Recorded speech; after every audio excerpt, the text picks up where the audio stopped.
Neuro pulmo and centre for surgical excellence Sai Deepa multi speciality hospital Chandanagar Hyderabad. South Africa పైన super 8లో team India ఓటమి తర్వాత ఇప్పుడు టీమిండియా సెమీస్కి చేరుతుందా లేదా అనేటువంటి ఒక సందేహం చాలామంది క్రీడాకారులకు కలుగుతుంది. దీంట్లో ఈజీ వేస్ ఉన్నాయి, టఫ్ వేస్ ఉన్నాయి.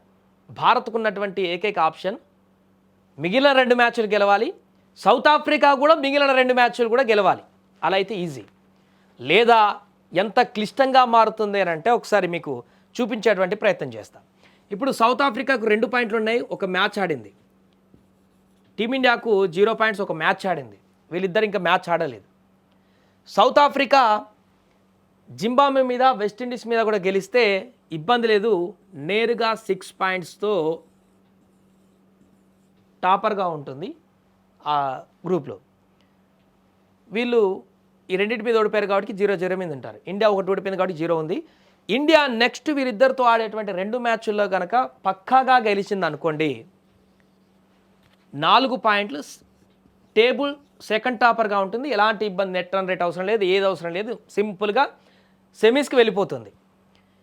ఇది కాకుండా సౌత్ ఆఫ్రికా మన మీద గెలిచింది, జింబాబ్వే మీద కానీ వెస్టిండీస్ మీద కానీ ఏదైనా ఒక మ్యాచ్ మీద ఓడిపోయిందో అనుకోండి, ఇక చూడండి ఎంత పెద్ద సినిమా ఉంటుందో. ఇక సౌత్ ఆఫ్రికాకి 4 పాయింట్లు ఉంటాయి, నెట్ రన్ రేటు 3.8 ఉంది ఆల్రెడీ. ఇప్పుడు కొంచెం తగ్గొచ్చు ఓడిపోతే అటో ఇటుగా, బట్ మంచి రన్ రేటే ఉంది.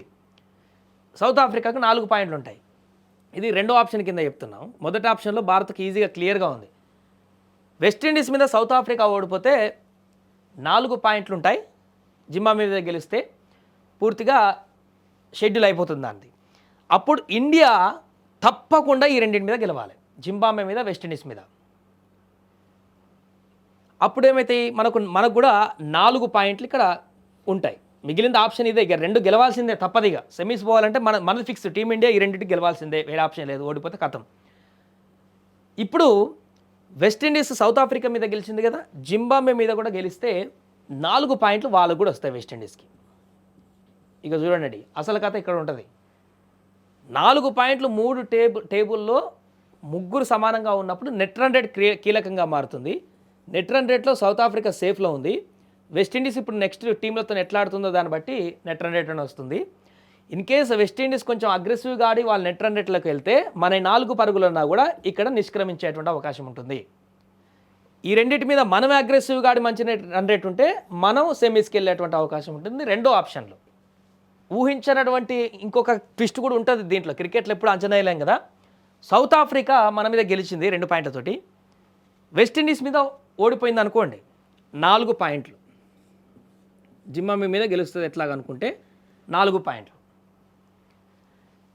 జింబాబ్వే వెస్టిండీస్ మీద గెలిచింది అనుకోండి, 2 పాయింట్లు జింబాబ్వేకి వస్తాయి, వెస్టిండీస్కి 2 పాయింట్లు ఉంటాయి సౌత్ ఆఫ్రికా మీద గెలిచింది కాబట్టి. టీమిండియా వెస్టిండీస్ మీద గెలిస్తే 2 పాయింట్లు. ఇప్పుడు టీమిండియా జింబాబ్వే మ్యాచ్ కీలకంగా మారుతుంది.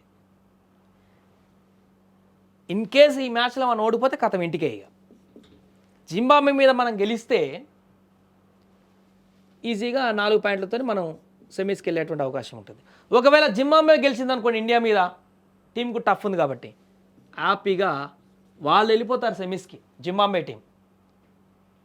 ఇన్ని లెక్కలు ఉన్నాయి దీంట్లో. ఒక మ్యాచ్ నిన్న సౌత్ ఆఫ్రికా మీద మనం ఓడిపోవడంతో ఎంత క్లిష్టంగా మారిందో చూడండి. అందుకనే ఈ ఫస్ట్ ఆప్షనే ఇప్పుడు టీమిండియాకు ఉన్నటువంటి రాజమార్గము. ఇది కనుక మిస్ అయితే ఇక వీళ్ళు గెలుస్తారా, వాళ్ళు గెలుస్తారా, ఆ రన్ రేట్, ఈ రన్ రేట్ ఇవన్నీ చూసుకొని తలకిందులుగా మారేటువంటి పరిస్థితి ఏర్పడుతుంది. నిష్క్రమించేటువంటి పరిణామం కూడా ఏర్పడుతుంది. సింపుల్గా సౌత్ ఆఫ్రికా ఈ రెండింటి మీద గెలవాలి. మనం ఖచ్చితంగా జింబాబ్వే మీద, వెస్టిండీస్ పైన గెలవాలి. 4 పాయింట్లు సాధించాలి అంతే. ఇక ఇన్ కేసు సౌత్ ఆఫ్రికా వీళ్ళ మీద గెలుస్తుందా, ఓడిపోతుందా, ఇవన్నీ పక్కన పెట్టినా కూడా ఈ రెండింటి మీద, జింబాబ్వే, వెస్టిండీస్ మీద పక్కాగా మనం అగ్రెసివ్గా ఆడి ఇప్పుడు -3.8 ఉన్నటువంటి నెట్ రన్ రేట్ని ప్లస్లోకి తీసుకువెళ్ళాలి. అంటే జింబాబ్వే పైన ఒక 70-80 పరుగులతో గెలవాలి, వెస్టిండీస్ పైన ఒక 30-20 మార్జిన్తో గెలవాలి. లేదా సెకండ్ బ్యాటింగ్ తీసుకుంటే 15 ఓవర్లకు ఎక్కువ వికెట్లు పడకుండా 15-18 ఓవర్లకి కంప్లీట్ చేయాలి మ్యాచ్లు. అప్పుడు నెట్ రన్ రేట్ ప్లేస్లోకి వస్తుంది. అప్పుడు 4 పాయింట్లు మనం సేఫ్లో ఉన్నాం కాబట్టి ఇంకేం తలకిందులైనా కూడా సౌత్ ఆఫ్రికా ఈ రెండింటి మీద ఒకటి ఓడిపోయిన 4 పాయింట్లు వస్తాయి, ఇంకా వీళ్ళు కొట్టుకున్న 4 పాయింట్లు వచ్చినా కూడా నెట్ రన్ రేట్లో కొంత సేఫ్గా ముందుంటాం మనం. ఇక అదంతా వద్దు అని అనుకుంటే సౌత్ ఆఫ్రికా ఖచ్చితంగా జింబాబ్వే మీద వెస్టిండీస్ మీద గెలవాలి, మనం సైలెంట్గా ఈ జింబాబ్వే మీద వెస్టిండీస్ మీద గెలవాలి కంపల్సరీ. అంతే, ఇక నెట్ రన్ రేట్ అవసరం లేదు, ఏం లేదు, 4 పాయింట్తో వెళ్ళిపోవాలంటే ఇది జరగాలి. సరే, మన మీద మనకు నమ్మకం ఉంది కాబట్టి మనం ఖచ్చితంగా గెలవాలని చెప్తాం కాబట్టి జింబాబ్వే వెస్టిండీస్ మనం గెలిస్తే 4 పాయింట్లు. ఇప్పుడే స్టార్టింగ్ ఒక మ్యాచ్తోనే ఇప్పుడు సౌత్ ఆఫ్రికా రెండింటి మీద గెలిస్తే కానీ మనం ఈజీగా ముందుకు వెళ్ళలేనటువంటి పరిస్థితి వచ్చింది. ఇన్ కేస్ సౌత్ ఆఫ్రికా ఒకదాని మీద ఓడిపోతే మొత్తం ఇక ప్యాటర్న్ అంతా మారిపోతుంది. ఇక మళ్ళీ ఇక రెండో ఆప్షన్ 4 పాయింట్లతో 3 జట్లు ఉంటాయి. ఇది కూడా కాదంటే రేస్లోకి జింబాబ్వే కూడా వస్తుంది 3వ ఆప్షన్లో, ఇంత టైట్ చేయగలిగితే. ఏదేమైనా ఒక్క మ్యాచ్ ఓడిపోవడంతో సౌత్ ఆఫ్రికా మీద టీమిండియా సూపర్ 8లో చూడండి ఎంత దారుణమైనటువంటి పరిణామాలు ఏర్పడుతున్నాయో. ఒకటే ఆప్షన్, మిగిలిన 2 మ్యాచ్లు టీమిండియా అద్భుతంగా బ్యాటింగ్ చేసి బౌలింగ్ చేసి గెలవాల్సిందే ఎక్కువ మార్జిన్ తోటి. లేదు అని తడబడారా కథం, సూపర్ 8తోనే వెనక్కి వచ్చేటువంటి ఆప్షన్ ఉంటుంది. ఇవన్నీ రేర్గా జరుగుతుంటాయి ఈ ఫీట్లు. ఇదే మనకున్న రాజమార్గం. ఈ మ్యాజిక్లు దగ్గరకు పోకుండా ఈ యొక్క రాజమార్గంలోనే వెళ్ళాలంటే నెక్స్ట్ 2 మ్యాచ్లు మంచి అగ్రెసివ్గా గెలిస్తే టీమిండియాకి ఎలాంటి ఇబ్బంది లేదు. చూద్దాం మరి మన ప్లేయర్లు ఏ రకంగా ఆడతారో మిగతా 2 మ్యాచ్లు.